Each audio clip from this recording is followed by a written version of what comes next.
What happened to your face? Felt good yesterday. The weather was good, so I decided to play basketball. I Mhm. got elbowed in the lip. So Ah, I'm sorry to hear about that. I hope somebody called a foul. I did. Okay. All right. So we're here for sentencing, Correct. and both parties requested that this be reset so that perhaps your client could prepare a letter because I think he I wanted to. already have a All right. Thank you. And then there was going to be a victim impact. Is that Correct. correct? All right. So you entered a plea previously on February 18th of no contest. The court found that there was sufficient evidence to find you guilty, and the court found you guilty. Are parties ready to proceed with sentencing? Yes, sir. Anything you wish to say on behalf of your client with regards to sentencing? I would state that Mr.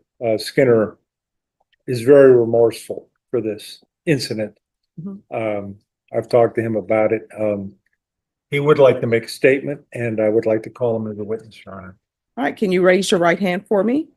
Do you solemnly swear or affirm the testimony you give will be the truth and nothing but the truth, so help you God? All right, you can lower your hand. State your name for the record, please. Dylan Jacob Skinner. All right, defense. Thank you. Dylan, could you make your statement and speak into the microphone and very loud? I apologize to the court, to my family. I never thought I'd go to for all the things that I've done that I'd probably go to prison for. I never thought it'd be for something like this, and I feel terrible. I'm gonna live every day in that jail cell, prison cell, getting eat up by the fact that I did something messed up. I deserve to go to PDC for it. And I love my mom. I never wanted to do that. I apologize. All right. Anything else, defense? Nothing. Anything from the state? All right, so I have a question. So why did you do this? Because part of your not being back in this situation again So is figuring like, out why you did it. no work, just I really honestly feel like there was just a monster inside of me. You know, I was drunk too. And all the pent up anger, because I'm really not a violent person. All right, what were you angry about? Just not having a job, struggling, living with my mom, 25 years old, you know, just getting out of jail a month prior, struggling too, on top of that, you know, just really just financial struggles. And I feel like there's a little bit more that I can't really touch on with words, but the fact that I did that for something that small, I feel like I deserve to do some time. Okay. Well, I appreciate the fact that you've had a chance to think about what you've done. I don't know why it is. Usually the people who try to help us are the people that we end up hurting the most, right? So you should have been looking at the idea that your mom, even though you're 25 years old, your mom is giving you a place to stay. That's the thing. I was in that for 5 months, 6 months in Bear County, just thinking, wow, I really took all that for granted.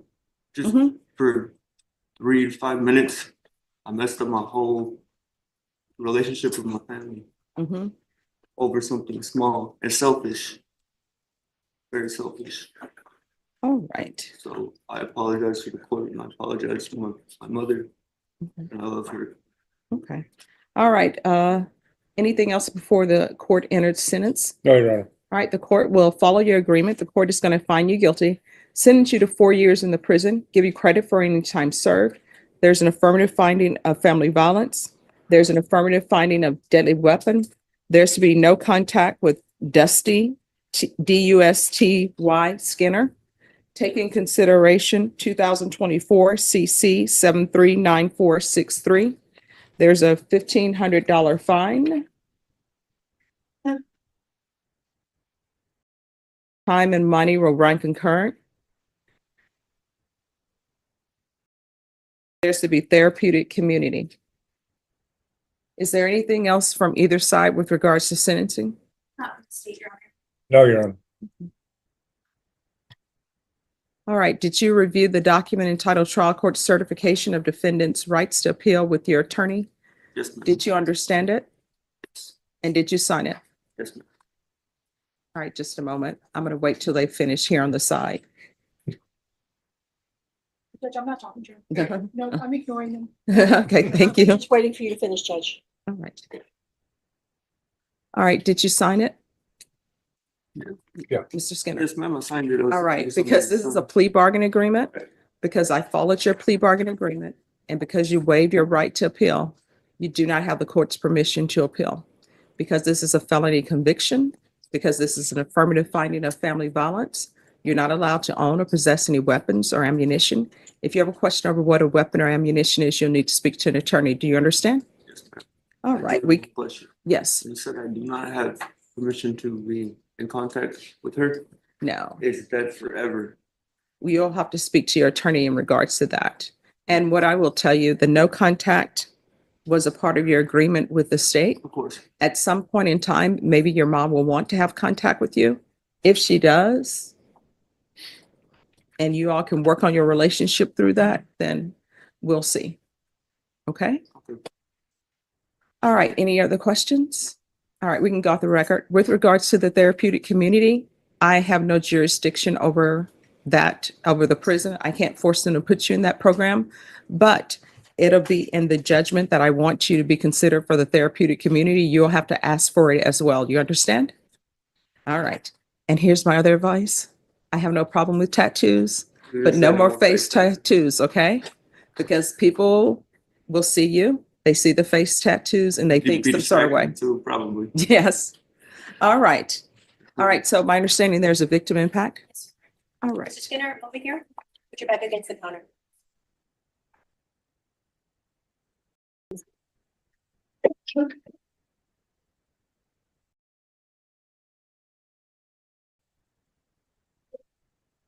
I really don't know.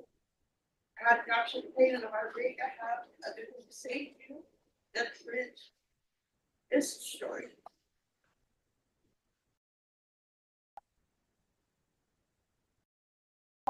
Give you life and you tried to take mine, and I will never be able to have the question of why I answer. You're so selfish.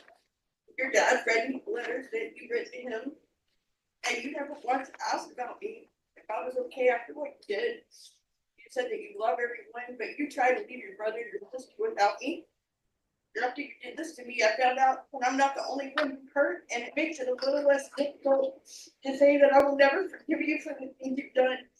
And you destroyed your relationship with your entire family, and I hope that weight sinks in as I read this. The physical wounds that I have from what you did, the broken eye socket that required surgery, and the damage you did to my ear that took 2 procedures to fix. The severe concussion that affects my memory and the chronic pain that I have in my neck now, that's healing, but the emotional damage is gonna take a long time and not just for me. Despite everything, my heart aches because I am your mom. And I struggle. I hope one day you understand the gravity of what you've done.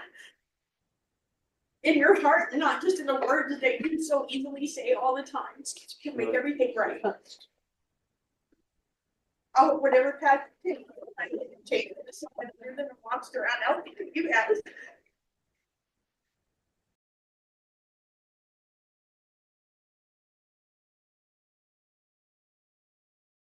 Thank you. Yes. Deputy Laura, he can go back. Thank you. You're welcome. April Ann Pettis.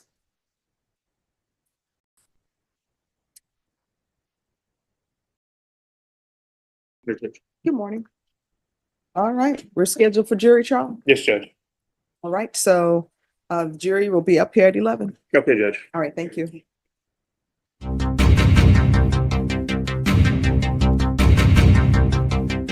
What you just witnessed wasn't just a sentencing. It was a collision of consequence, regret, and raw human pain playing out in real time inside a Texas courtroom.